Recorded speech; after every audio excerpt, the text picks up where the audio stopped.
Hello and welcome to my brand new podcast. I am Catherine, history teacher, true crime fanatic, and somebody who generally just likes to talk too much. So I am combining my love of the two things and welcoming you to my first ever episode of The Dark Curriculum. A warning before we get started, this story contains distressing material, including sexual assault, murder, child abuse, and other things. Please think very carefully before you listen. 1922, 4 years after the end of World War I, and Germany is in a very difficult financial state. The reparations that have been placed on Germany by the Allies in the Treaty of Versailles is causing economic hardship. Disease, starvation spreading across the country, and there is huge amounts of resentment towards the Weimar Republic, who agreed to these things. We are in the small town of Hinterkaifeck. Hinterkaifeck. I can do this. Hinterkaifeck.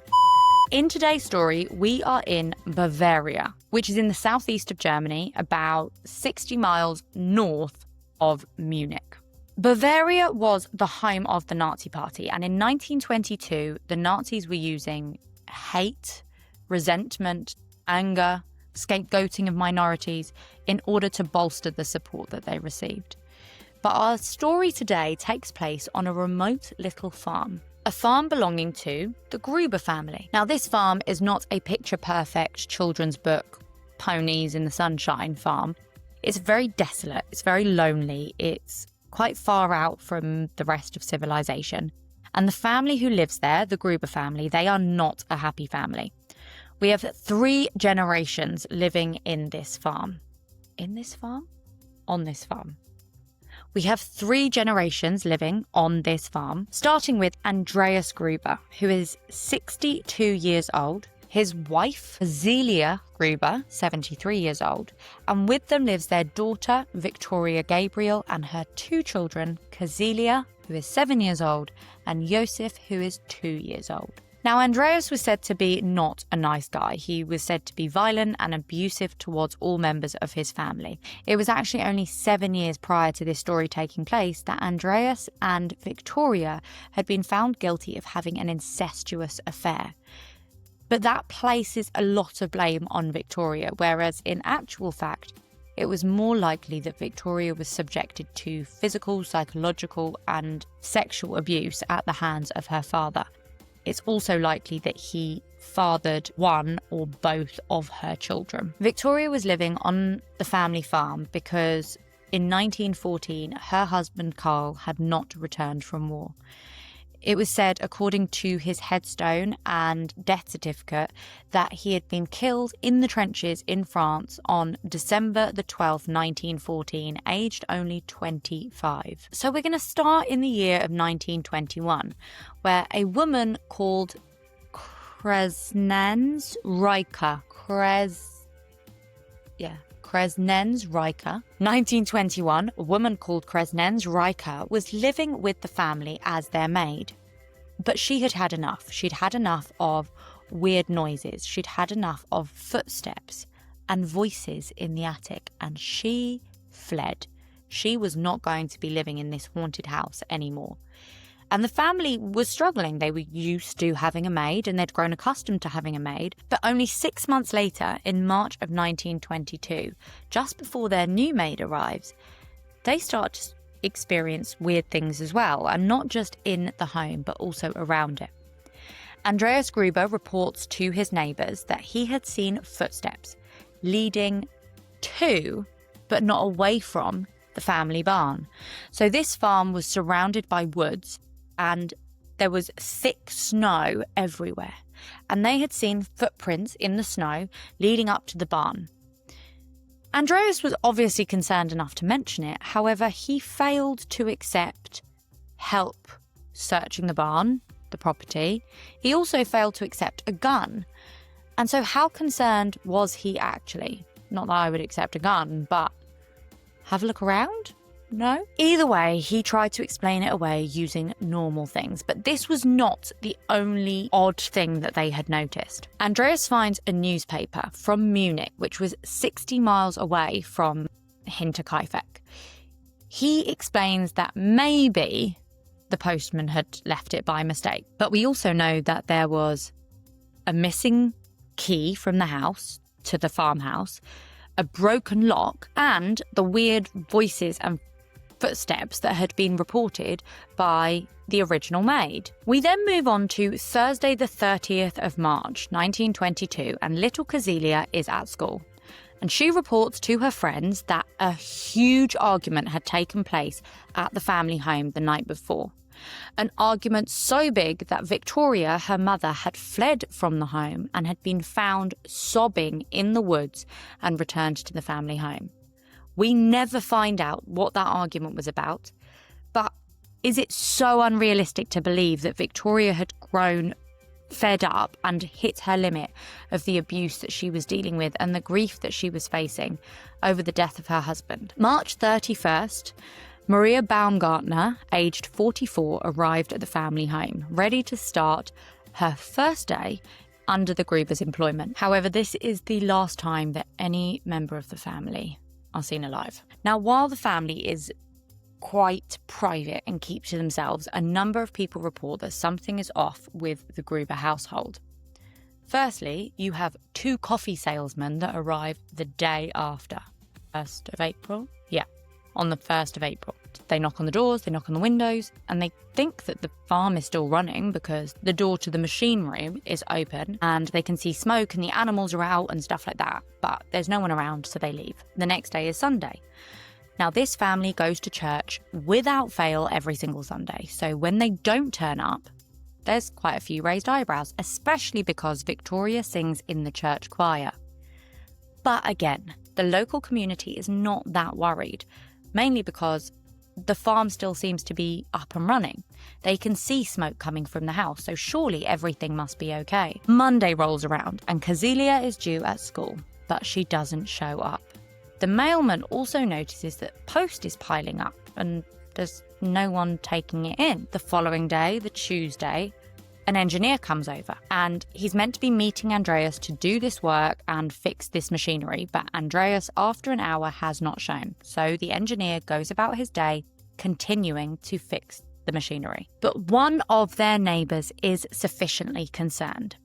Lorenz Schlittenbauer sends his son to check on the house, which I did think was strange because why would you send your child to go and check unless they didn't think that there was anything sinister going on? However, regardless, when his son gets no response, Lorenz thinks, I need to go and investigate this further. So him and 2 others go to the Gruber farm and they have a look around.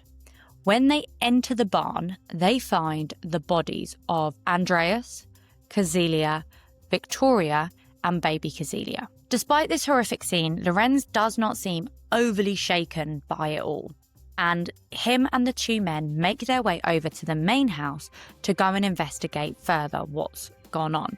Lorenz pulls out a key to the house and he says to the 2 other men that he's with, I'm going to get my son. Wild. Now, it was commonly known that Victoria and Lorenz had been intimately involved, but it's not actually known whether or not Lorenz believed that he was the father of baby Josef. He was listed as the baby's father on the birth certificate, but it is far more likely, or it was believed, that he had done this to save Victoria the embarrassment and humiliation of the fact that her son Josef was a product of incest and abuse. Was it actually not far more likely that he was helping her cover this up? When Lorenz entered the main house, he found the body of Maria, the maid, in her bed, and baby Josef asleep in his bassinet. Both of them had been killed while they slept. The autopsies of the 6 dead were horrific. The right half of Andreas's face had been completely smashed in to the point that his skin and flesh had broken away and the cheekbone was protruding. Kazelia Sr. had been hit in the head 7 times, resulting in bruising, a smashed skull, and she had also been strangled. Victoria Gabriel had 9 wounds to the head.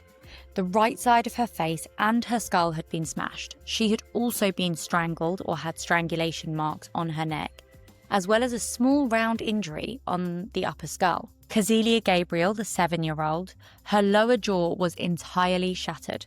Her skull was smashed. There was a large wound across her neck, but not like a cut wound, like a deep wound that had been made with a horizontal, flat, blunt object. Tragically, it was also determined that Kazelia had not died straight away, and in her little fists they had found her hair, where she had obviously been pulling at it, either due to the pain or due to the fear, after her injuries had been inflicted. Inside of the house, the maid Maria was found with wounds to the head and a 4-centimetre deep wound, which had been made by a different instrument than the other wounds on her. Baby Yosef was also found dead in his bassinet, and he had been killed by a blow to the side of the head. It was determined that they had been killed using a mattock. Now, a mattock, if you are like me and don't know what that is, it's a type of hand tool that is used to dig up or cultivate earth when it has been very compressed and so therefore is very hard. And it looks a bit like a pickaxe, but instead of a long pointy end, it's got a flat, straight edge. I'll put a picture there. I'm so bad at this stuff. First, the police suspect that this is completely random. It was well known that the Gruber family was quite well off. It was well known that they would have had money and gold within the house.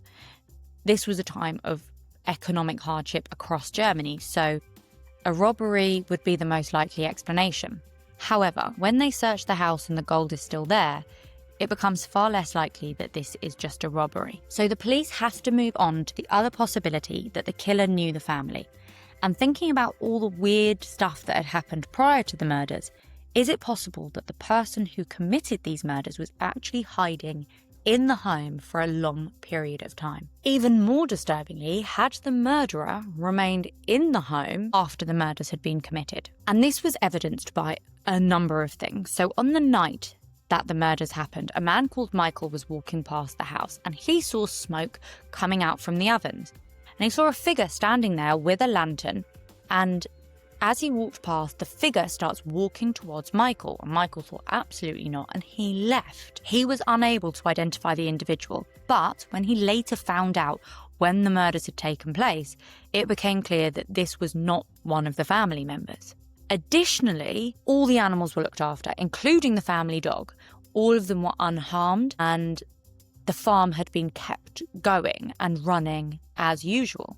So this was somebody who potentially not only knew the family, but also knew how to run a farm and care for livestock. As we know, a number of people in the neighbourhood had reported seeing smoke coming from the chimneys. The police also realised after they went into the house that food had been eaten from the family's kitchen since the family had died. The police look at so many suspects and interview over 100 people, but they focus in on Lorenz. It was known that him and Victoria had been together or involved in some way, and it was known that Victoria had turned to him in a time of need and asked her to put his name on the birth certificate when her son Joseph was born.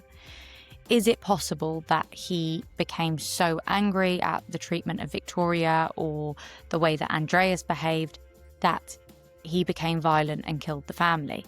Is it possible that he found out that the baby wasn't his and in fact believed that he was?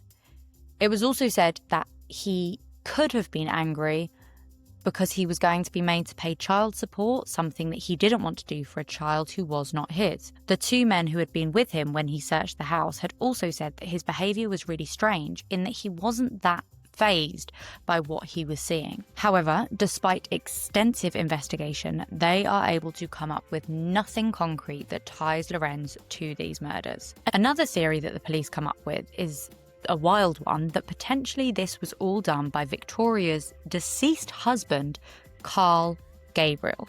They said that there was never a body found and he could have just been MIA.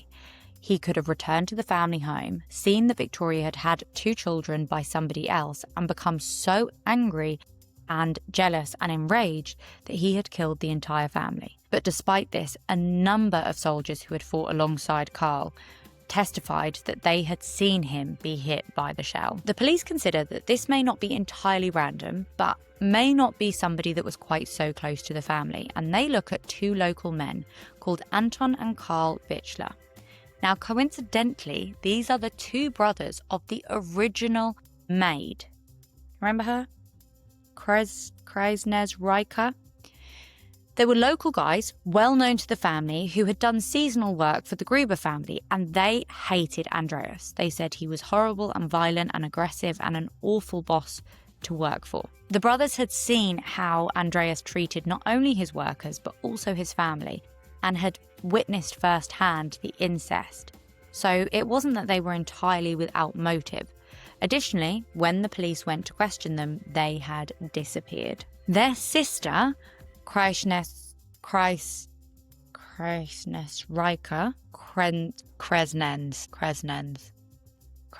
Riger. Their sister, Kresnens Riger, who was the original maid who had run away, she actually gave a deathbed confession that she believed it was her two brothers. She took it to the priest who was doing the last rites and whatnot, and explained that she believed that this was the case. However, this priest did not report this to the police, and no further investigation ever happened. But if they had hated Andreas so much for being a curmudgeon-y, mean old boss, why kill a 2 and a 7-year-old? Why kill Victoria, the person who you believe is at the hands of an abuser? Why not kill the person who you are blaming or feel is responsible for this family's suffering and misery? It just didn't make sense. The crime scene did not produce much more evidence, and it actually took a long time for the murder weapon to eventually be found. The house has since been destroyed, and the case was reopened in 2007 to look at new evidence. While the police say that they have a suspect and were quite sure of that suspect, they chose never to release the name to honour the family, as it's more than likely that that suspect is now dead. However, maybe it would do more honouring to release the name so that the whole case can be put to bed. This remains one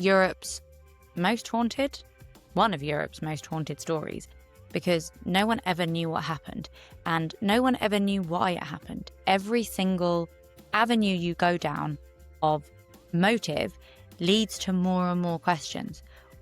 If you were angry about Victoria's children, why kill the parents? If you were angry about Andreas's treatment of the family, why kill the babies? If you were angry that you wanted the children, why kill the children?